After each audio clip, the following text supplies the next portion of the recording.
Welcome, everyone, to the Points to Ponder podcast. This is your host, Mike. So let's start with my initial point to ponder today, which is why are people so sensitive nowadays? I believe that we have all seen or heard of people overreacting to situations. I know I have.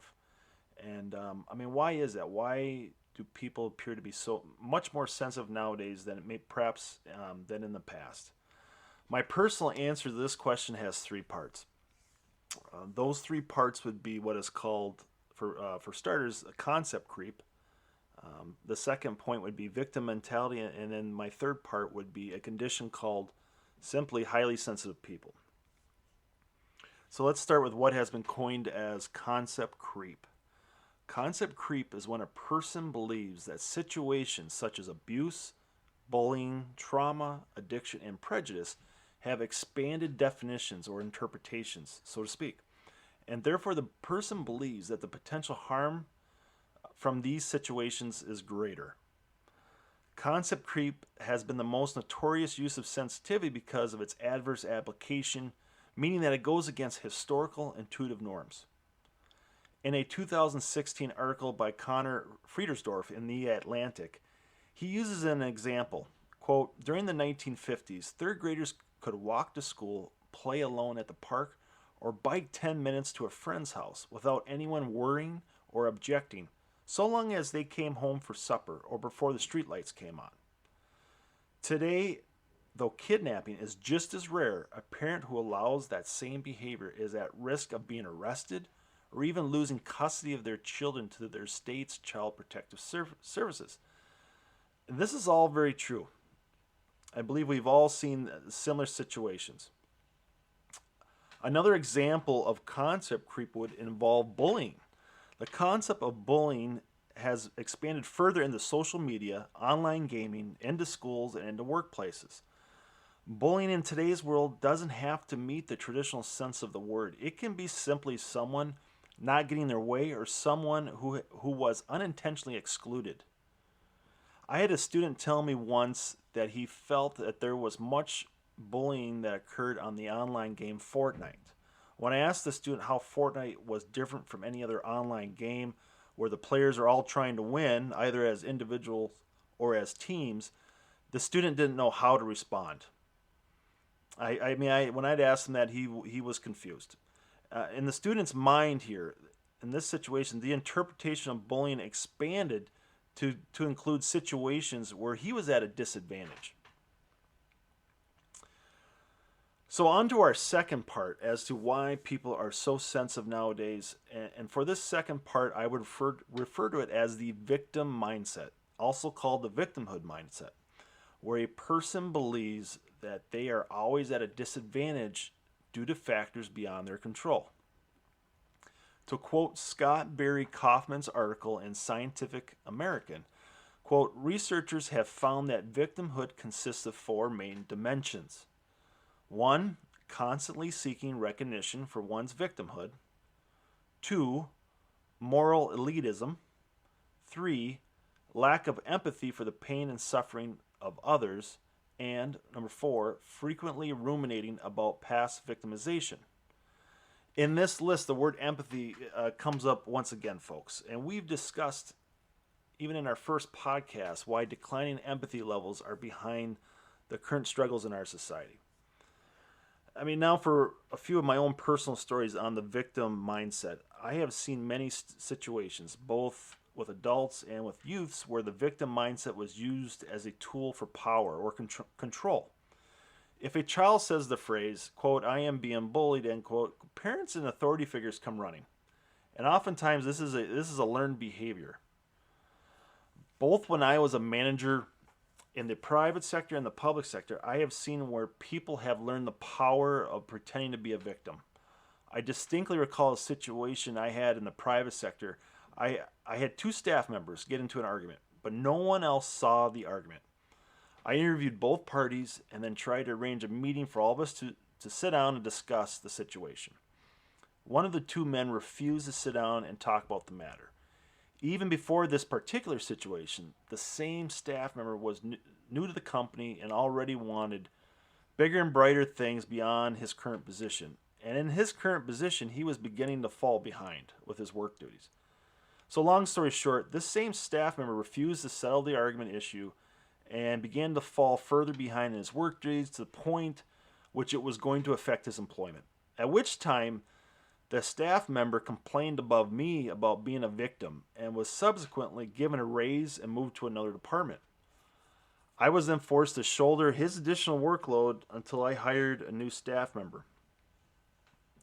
The so-called victim then made similar claims in his new departments and again was given 2 more raises and 2 more reassignments.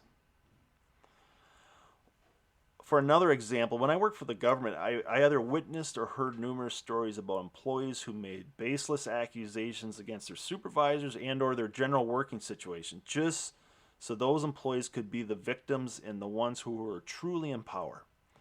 I personally had a staff member accuse me of reckless driving in a government vehicle. And mind you, I have a clean driving record and I've never been in an accident.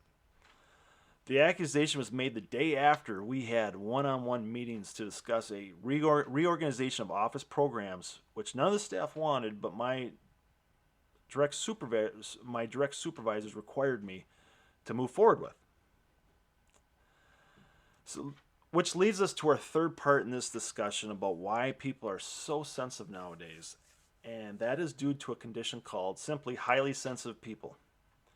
According to Jen Graneman's article in Psychology Today, approximately 15% to 20% of the population are referred to as highly sensitive people, also called sensory processing sensitivity, and the condition is known to be genetic. After reading this, I can conclude that I am a highly sensitive person. My mother always said I was too sensitive. Imagine that. She's probably still rolling her eyes and sighing uncontrollably to hear me talk about this. So Jen Graneman goes on to list 21 signs of a highly sensitive person, which I will briefly review with you. For number 1, highly sensitive people don't like violence of any kind. They don't even like seeing violence, okay? And I can still remember watching the movie Gremlins as a kid, which is probably the worst movie to watch if you're a kid and you're highly sensitive. It probably took me several years to get over it and to be able to sleep at night. For number 2, you are frequently emotionally exhausted from absorbing other people's feelings. Number 3, time pressure rattles you. I can agree with that. It does for me. I don't like to fall behind.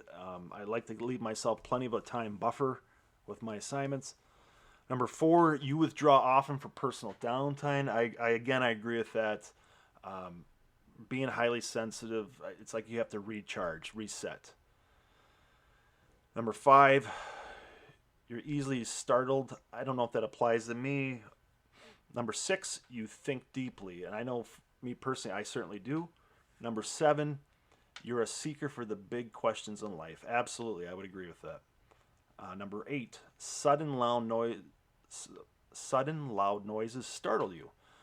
Loud noises do bother me, and they also bother my daughter. And I can recall taking her to a baseball game when she was 4 years old, and I still recall how the sounds of the ballpark were overwhelming to her, and we actually had to step outside for a bit just so she could calm herself.